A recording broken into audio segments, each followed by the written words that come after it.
شروع اللہ کے نام سے جو بڑا مہربان اور نہایت ہی رحم کرنے والا ہے۔ تمام حضرات درود شریف پڑھ لیجئے۔ اللہم صلی علی محمد وعلی آل محمد کما صلیت علی ابراہیم وعلی آل ابراہیم انکا حمید مجید۔ اللہم بارک علی محمد وعلی آل محمد کما بارکت علی ابراہیم وعلی آل ابراہیم انکا حمید مجید۔ رمضان المبارک کے بعد آج پہلا جمعہ ہے۔ رمضان المبارک ایک مقدس مہینہ ہے جسے اللہ تبارک و تعالیٰ نے اپنا مہینہ کہا۔ تو جو رمضان گزر گیا ہمارے درمیان سے، اب یہ جو وقت آ گیا ہے رمضان المبارک میں عبادات کے ذریعے جو نیکیاں اکٹھی کی گئیں، عبادات کے ذریعے جو اچھی عادتیں اپنائی گئیں۔ دنیا کا ایک دستور ہے نا، جب کوئی کاروباری اچھا سیزن لگاتا ہے تو اپنی انویسٹمنٹ جو ہے وہ صحیح طرح کرتا ہے۔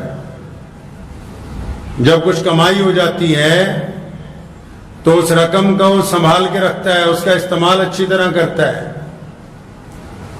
اسی طرح دین میں رمضان المبارک کا جو یہ مقدس مہینہ گزر گیا، اس میں ہم نے کیا کمایا ہے، کیا کچھ حاصل کیا ہے اپنے رب سے، کیا ہم لوگوں میں تبدیلیاں آئی ہیں، جو برکتیں ہمیں اللہ تبارک و تعالیٰ کی طرف سے عطا ہوئی ہیں، اب ان کو سنبھال کے ان کا استعمال کرنے کا وقت ہے۔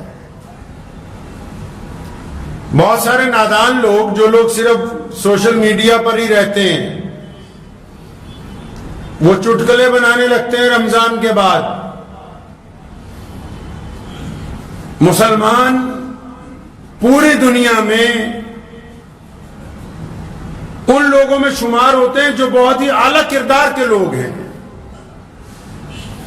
جن کے پاس بہت بہترین دین ہے، جن کا مزاج بڑا اچھا ہے، جن کا کردار بڑا صاف ستھرا ہے۔ گرچہ تمام انگلیاں برابر نہیں ہوتی، لیکن اکثریت ایسے لوگوں کی ہے مسلمانوں میں جو ایمانداری کو اپنا شیوا رکھتے ہیں۔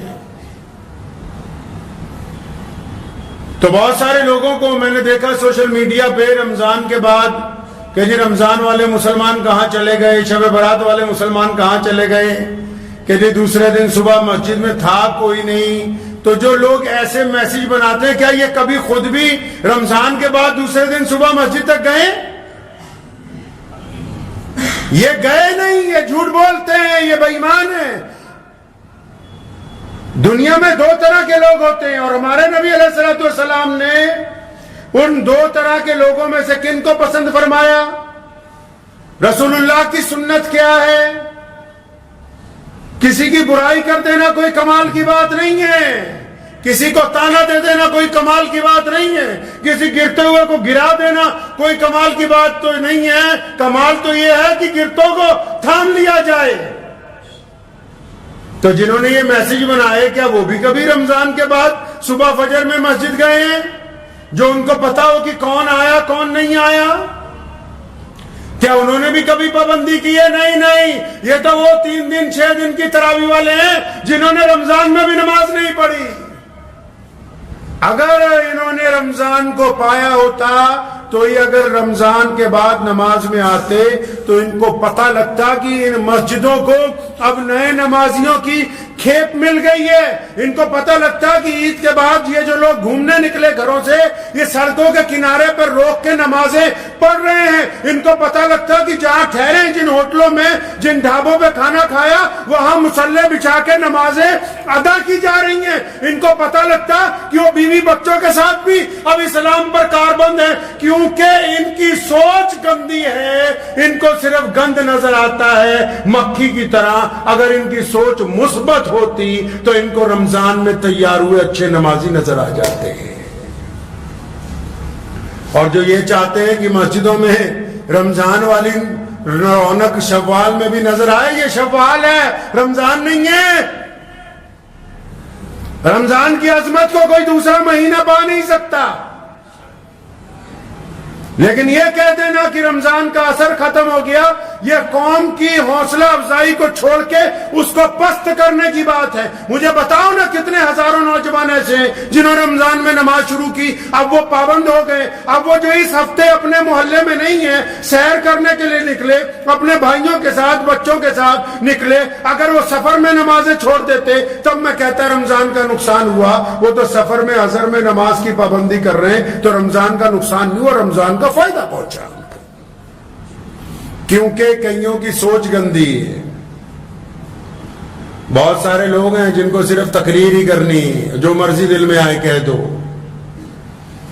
اور اگر زمین کی حقیقت دیکھ کے بات کریں گے، اگر مثبت بات کریں گے تو رسول اللہ صلی اللہ علیہ وسلم کی سنت کے مطابق ہوگی. رسول اللہ نے کیا فرمایا؟ رسول اللہ کی سب سے پیاری سنت کون سی ہے؟ رسول اللہ کی سب سے اعلیٰ سنت کون سی ہے؟ نبی علیہ السلام نے کون سی ایسی سنت ہے جس کو ہم وقت استعمال کیا؟ نبی علیہ السلام کی وہ کون سی سنت ہے جو رسول اللہ کو محبوب تھی؟ وہ کون سی سنت ہے جس کو نہ اپنانے پر رسول اللہ نے ناراضگی کا اظہار کیا؟ آؤ مسلمانوں، محمد الرسول اللہ کو دیکھتے ہیں. پیارے نبی علیہ السلام کی سنتوں میں نماز کی سنتیں بھی ہیں، تہجد بھی ہے، اشراق بھی ہے، مسواک بھی ہے.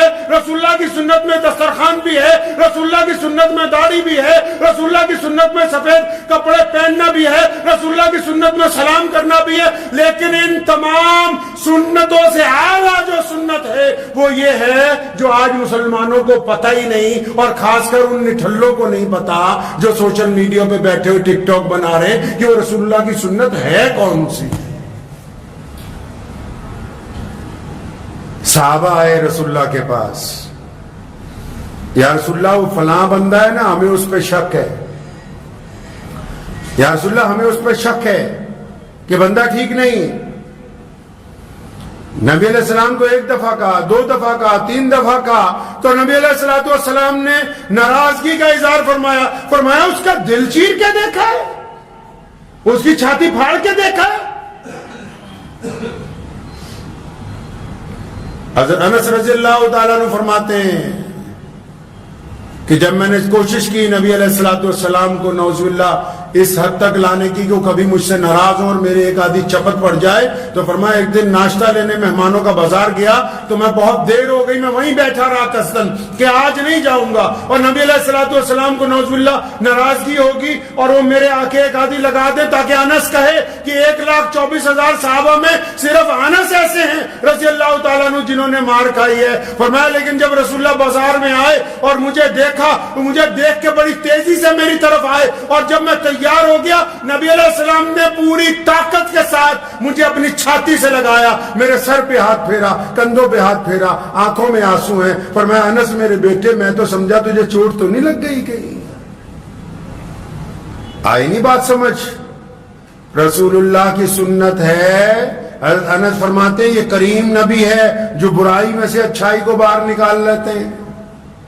رسول اللہ کی سنت ہے پازیٹو سوچنا، رسول اللہ کی سنت ہے مثبت سوچنا، رسول اللہ کی سنت ہے اچھا سوچنا، رسول اللہ کی سنت ہے بدترین حالات میں اچھے خیالات رکھنا، رسول اللہ کی سنت ہے پریشانی میں اللہ کی مدد پر یقین رکھنا، رسول اللہ کی سنت ہے کہ دوسروں کو گرتے ہوئے کو اٹھا دینا، رسول اللہ کی سنت ہے برائی کی جگہ اچھائی بیان کرنا.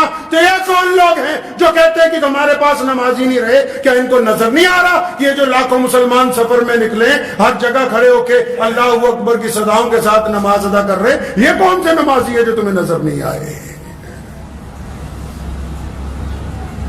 کیونکہ ذہن میں نیگیٹیوٹی ہے، دین ابھی اندر نہیں نہ اترا ہے، زبان پر ہی ہے، یہاں اوپر اندر نہیں اترا جن کے، تو وہ ایسی باتیں کرتے ہیں کہ دوسروں کی حوصلہ شکنی ہو جائے. اور اللہ نے جن کے دلوں میں اپنا کلام اتار دیا وہ بدترین حالات میں بھی ہمت کی، استقامت کی، حوصلہ افزائی کے لیے اللہ اور اس کے رسول صلی اللہ علیہ وسلم پر یقین کے ساتھ بات رکھتے ہیں، اپنی زندگی گزارتے ہیں، کیونکہ ان کو پتا ہے کہ نفع اور نقصان کا مالک اللہ ہے. تو رمضان میں کیا کھویا کیا پایا؟ یہ تو ہم نے خود دیکھنا ہے. اب مسجدوں میں اتنی بھیڑ اس لیے نہیں ہے میاں صاحب کیونکہ جب رمضان آتا ہے نا 5-5 کلومیٹر سے لوگ مسجد میں جماعت سے نماز پڑھنے کے لیے آتے ہیں. یہ رمضان ہے اور رمضان جب چلا جاتا ہے تو مصلی اپنی دکان پر, اپنی فیکٹری پر, اپنے سائیکل پر, اپنی گاڑی میں ساتھ لے کے چلتے ہیں تاکہ رمضان میں نماز کی عادت پڑ گئی ہے. دوسرے کی برائی کرنے سے پہلے اس کی روح, اس کی زمین کے گراس روٹ جس کو بولتے ہیں, اس کی زمینی سطح پر دیکھو, پہلے دیکھو, پرکھو, پھر اگر ضرورت محسوس ہو تو بولو. اپنی مرضی سے جو دل میں آیا اس کو اپنی زبان سے نہ نکالو. اگر آپ کی وجہ سے کسی کی ہمت ٹوٹے گی, کسی کی بے عزتی ہوگی تو کل قیامت کے دن اللہ تبارک و تعالیٰ کے حضور جواب دینا ہوگا. لائسنس نہیں دے دیا اللہ تعالیٰ نے کہ جس کی مرضی چاہو بے عزتی کرتے پھرو. کوئی ٹھیکہ نہیں مل گیا ہے جو لوگ مسجدوں میں نماز پڑھتے ہیں ان کو بھی کہ جو آئے اس کی بے عزتی کر دو. کوئی اللہ تعالیٰ نے اتھارٹی نہیں دی ہے ان کو. مسجد میں ممبر بنایا, اس پہ ایک امام کی ذمہ داری لگائی تاکہ وہ جمعے کو بیٹھ کے ان سے بات کرے اللہ اور اس کے رسول کے حکم کے مطابق. ان کے ہاتھ میں نہیں قلم دان پکڑا دیا کہ جب جس چوک پہ, چوراہے پہ, گلی میں, محلے پہ 20 لوگوں کے درمیان جس کی چاہے نہیں. اگر آپ اصلاحی کرنا چاہتے ہیں تو جائیے, اس کے ساتھ دوستی کیجئے, سلام دعا کیجئے, کہیں جائیے, کہیں بیٹھیے, تنہائی میں 2 باتیں اللہ اور اس کے رسول کے کیجئے. وہ طریقہ محمد رسول اللہ صلی اللہ علیہ وسلم نے عطا فرمایا ہے. تو ہمیشہ اس بات کو یاد رکھیں کہ رمضان میں کیا کھویا کیا پایا یہ کوئی مولوی نہیں بتا سکتا ہے. یہ وہی بتا سکتا ہے جس نے رمضان میں کچھ پایا ہے, کیونکہ جس نے کچھ پایا کھوئے گا تو وہی نا, دوسرا آدمی کیا کھو سکتا ہے. تو دوسروں کی ہمت افزائی کریں. اللہ تبارک و تعالیٰ کو توبہ کرنے والے لوگ, اللہ تبارک و تعالیٰ کو معافی مانگنے والے لوگ پسند ہیں. حدیث میں آتا ہے نبی علیہ الصلوۃ والسلام نے فرمایا, حدیث میں مفہوم ہے حدیث کا میں آپ کو مختصر میں سمجھاتا ہوں کہ آپ صلی اللہ علیہ وسلم نے فرمایا کہ جیسے ایک مسافر صحرا میں چلا گیا ریگستان میں, اب اس کے پاس ایک اونٹنی ہے, اس اونٹنی پر اس کا کھانا پینا ہے, سامان ہے, پانی ہے, سب کچھ ہے, لیکن راستے میں وہ رکتا ہے ایک درخت کے پاس اور آرام کرنے کے لیے لیٹتا ہے. اونٹنی کو جس ٹہنی سے باندھتا ہے وہ ٹوٹ جاتی ہے اور اونٹنی کہیں چلی جاتی ہے. جب اس کی آنکھ کھلتی ہے پریشان ہو جاتا ہے, کیوں ریگستان میں کوئی سہارا نہیں ہے, کوئی سہارا نہیں, ادھر ادھر بھاگتا ہے, چیختا ہے, چلاتا ہے, کوئی مدد کے لیے نہیں آ سکتا. تھک ہار کے جب گلا بھی سوکھ جاتا ہے پھر ایک درخت کے نیچے بیٹھ جاتا ہے اور دل میں سوچتا ہے کہ اب تو موت ہی آئے گی, اس کے علاوہ تو کوئی نہیں مجھے بچا سکتا. تو لیکن جب اس درخت کے نیچے بیٹھے بیٹھے اونگنے لگتا ہے تو اچانک اونٹنی کی آواز سنتا ہے, دیکھتا ہے کہ اس کی اونٹنی گھوم پھر کے پھر اسی کے سامنے کھڑی آ کے. فرمایا صحابہ سے اندازہ لگاؤ اس کو کتنی خوشی ہوئی ہوگی, اس بندے کو اب کتنی خوشی ہوئی ہوگی کہ جس کو چند لمحے پہلے یہ تھا کہ اس ریگستان سے تو نکلا نہیں جا سکتا, نہ پانی ہے, نہ کھانا ہے, سواری بھی چلی گئی. صحابہ نے کہا یا رسول اللہ یہ تو اتنی زیادہ خوشی کی بات ہے کہ جس کے ساتھ یہ حادثہ گزرا وہی بتا سکتا ہے. فرمایا بس اللہ تبارک و تعالیٰ اپنے بندے کی طرف سے جب بندہ توبہ کرتا ہے نا, اللہ تبارک و تعالیٰ ایسی خوشی محسوس کرتے ہیں کہ میرے بندے نے میری طرف رجوع کیا ہے, بندہ میرا معافی مانگنے کے لیے آیا ہے. اور پھر ایک بار نہیں, گنہگار جب معافی مانگتا ہے فرشتے کہتے ہیں اللہ آج پھنس گیا ہے اس لیے معافی مانگ رہا ہے. حکم ہوتا ہے کوئی بات نہیں, پھر کیا ہوا, پھنسنے کے بعد بھی آیا تو صحیح. فرشتے کہتے ہیں یا اللہ پھر خطرہ دوبارہ گناہ کرے گا, فرمایا کوئی بات نہیں معاف کرو. نبی علیہ السلام نے فرمایا کیا کرو, 70 مرتبہ بھی جاتا ہے معافی مانگنے کے لیے تو اللہ تعالیٰ معاف فرماتے ہیں. یہ رمضان کا مہینہ گزرنے کے بعد اب یہ جو شوال آ گیا, اب جب لوگ اپنے گھروں کو سفر سے واپس پہنچیں گے تو بس اب یہ وقت ہے اپنی نیکیوں کو سنبھال کے استعمال کرنے کا. ان کو ضائع نہیں کرنا, ان نیکیوں کو جو رمضان میں کمائی ہے. رمضان میں جو اللہ نے آپ کو صلہ رحمی عطا کی, رمضان میں اللہ نے جو آپ کے دل میں محبت ڈالی, رمضان میں اللہ نے جو آپ کو نمازی بنایا, رمضان میں آپ کی آنکھوں میں جو شرم و حیا آئی ہے, رمضان میں آپ کی زبان نے جو میٹھا بولنا شروع کیا ہے, اب ان نیکیوں کا استعمال آنے والے رمضان تک کرنا ہے انشاءاللہ تعالی. کریں گے انشاءاللہ تعالی. ہاں, اور بالکل ذہن میں کبھی یہ بات نہ لائیے گا کبھی یہ ذہن میں بات نہ لائیے کہ فلان جگہ گئے. اول تو جو جاتے ہی نہیں نماز پڑھنے رمضان میں بھی نہیں جاتے, ان کو پتہ ہی نہیں ہوگا کہ مسجد میں ہوتا کیا ہے. تو ہمیشہ یاد رکھیں کہ اب جو جن جن محلوں کی مسجدوں میں اگر جو نمازی کم ہیں وہ سارے پوری جگہ گھوم رہے ہیں, کوئی پہاڑوں میں گھوم رہا ہے, کوئی رشتہ داروں کے یہاں گھوم رہا ہے. اب ظاہر سی بات ہے جو بندہ سیر کرنے گیا ہے لیکن گھومنے والوں سے گلہ ہے مجھے, وہ بھی سنتے جائے. جتنے بھی گھومنے والے ہیں گھومیے, کوئی منع نہیں کیا آپ کو تفریح سے, لیکن بہترین بندہ وہ ہے جو اپنے اہل و عیال کو وقت دے.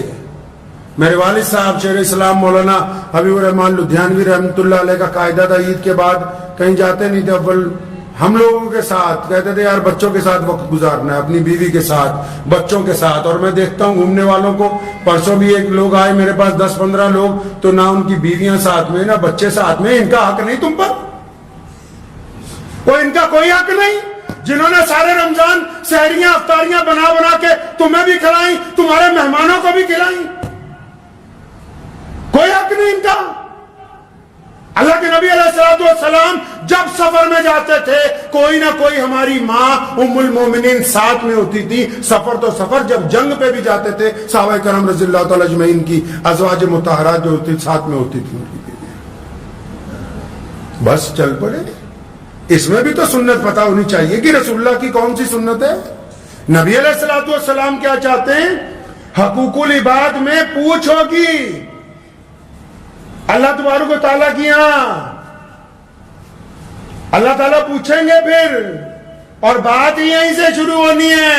بات مرنے کے بعد کوئی باہر چوراہوں سے نہیں شروع ہونی, مدرسوں کے دیے ہوئے چندوں سے بات نہیں شروع ہوگی, بنائی گئی مسجدوں کے میناروں سے بات نہیں شروع ہونے والی. حضرت عمر رضی اللہ تعالیٰ عنہ کا جب آخری وقت آیا, ضعیف ہو گئے, ایک دن اپنے گھر والوں کو اکٹھا کیا, فرمایا سارے راضی ہو؟ سب نے کہا ہم راضی ہیں. حضرت کی زوجہ نے کہا نہیں, میں تم سے راضی نہیں ہوں. پڑھیے روایتیں اٹھا کے, فرمایا میں نہیں راضی تیرے سے. سارا وقت ہی لوگوں کو دے دیا, سارا وقت ہی مسلمانوں کی خدمت میں, سارا وقت ہی امت کی رہنمائی میں, سارا وقت ہی یاروں میں دوستوں میں, میں تو نہیں راضی. حضرت عمر رضی اللہ تعالیٰ کو بڑی فکر ہوئی.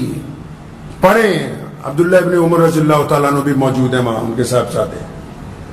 عمر رضی اللہ تعالیٰ عنہ نے آخر منت کر کے جب تک اپنی زوجہ کو راضی نہیں کر لیا, اور پھر وہ جب تک خوش نہیں ہو گئی, اور فرمایا کہ چل میں اللہ واسطے اب تجھ سے راضی ہوں, کیونکہ محمد رسول اللہ صلی اللہ علیہ وسلم کو آپ سے بڑی محبت تھی. تو وہ لوگ بھی اس بات کے اوپر ذہن نشین کر لیں.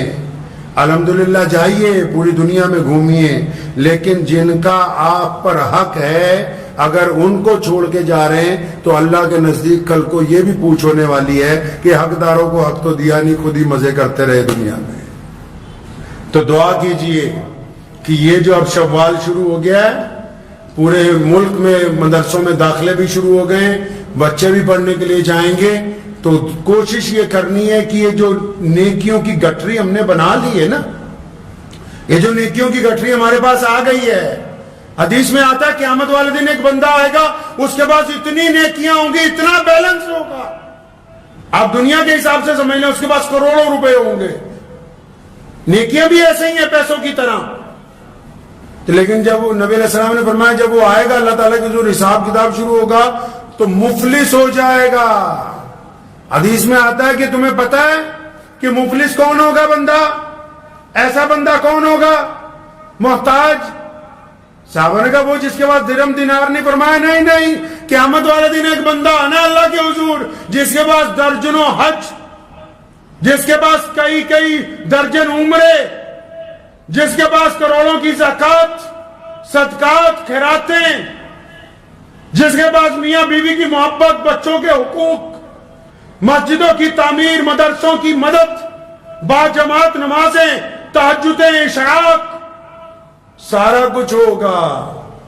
جب حساب کتاب شروع ہوگا نا تو ایک طرف سے چند لوگ آئیں گے, یا اللہ ہم تو اس کے نوکری کرتے تھے, اس نے فلاں مہینے میں زبردستی میری تنخواہ ماری تھی. اللہ فرمائیں گے فرشتوں کو اچھا اتنی نیکیاں ان کو تو فارغ کرو. وہ چلا جائے گا, دوسرا آ جائے گا, یا اللہ یہ اتنا رئیس تھا, میں بڑا غریب تھا, میری کئی بار بے عزتی کی, اس کے دروازے پہ گیا, پھر حکم ہوگا اتنا نے کیا اس کو تو اس کو فارغ کرو. وہ چلا جائے گا, تیسرا آ جائے گا کہ یا اللہ ہماری تو تحقیر بڑی کرتا تھا یہ, اور اس کو بھی نیکیاں دے دو, فلاں چلے جاؤ. ایک ایک کر کے کوئی پڑوسی آ جائے گا کہ اللہ میری ایک بالش زمین دبا لی تھی, اس کو بھی نیکیاں. فرمایا اتنی نیکیاں جو ہوں گی بینک بیلنس جتنا سارا ادھر بڑھ جائے گا, سارے حج عمرے زکوٰۃ صدقے خیرات سب بڑھ جائیں گے. اب وہ بٹھنے کے بعد دعوے دار پھر کھڑے ہوں گے کہ اللہ نہیں ہمارے ساتھ فلاں کے ساتھ ظلم کیا. اب فرشتے پوچھیں گے اللہ کرنا کیا ہے؟ فرمایا کرنا کیا ہے, ان کے گناہ اس کے سر پہ لاتے رہو, ان کو فارغ کرو جنت کے لیے. مفلس ہوگا وہ بندہ, نیکیوں کے انبار لے کے آئے گا اور وہ ان کو دے دیے جائیں گے جن کے حق مارے ہوئے ہوں گے, اس کے باوجود حقداروں کا حق ختم نہیں ہوگا, پھر ان کے گناہ اس کے سر پر لادے جائیں گے اور پھر یہ گناہوں کو لے کے جہنم کی طرف اس کا جانا ہوگا. اس لیے اس بات کو ذہن نشین کر لیں کہ رمضان میں جو نیکیاں کمائی ہیں کسی کو گالی دے کے ضائع نہیں کرنی, کسی کا دل دکھا کے ضائع نہیں کرنی, کسی کا حق مار کے ضائع نہیں کرنی, کسی سے زنا کا ارادہ کر کے ضائع نہیں کرنی, کوئی نشہ کر کے ضائع نہیں کرنی, اپنے بھائی کا حق مار کے ضائع نہیں کرنی, کسی کی چغلی کر کے ضائع نہیں کرنی, کسی کی غیبت کر کے ضائع نہیں کرنی. رمضان کی نیکیوں کو بڑی احتیاط سے چلانا ہے تاکہ ہم اگلا رمضان اللہ کے حکم سے پا لیں. دعا کیجئے کہ اللہ تعالیٰ مجھے بھی آپ سب کو اس پہ عمل کی توفیق عطا فرمائے. وآخر دعوانا ان الحمدللہ رب العالمین. مجھے امید ہے کہ آپ کو یہ ویڈیو پسند آئی ہوگی. اگر پسند آئی ہو تو یہ آپ اپنے دوستوں کے ساتھ شیئر کریں اور اس چینل کو سبسکرائب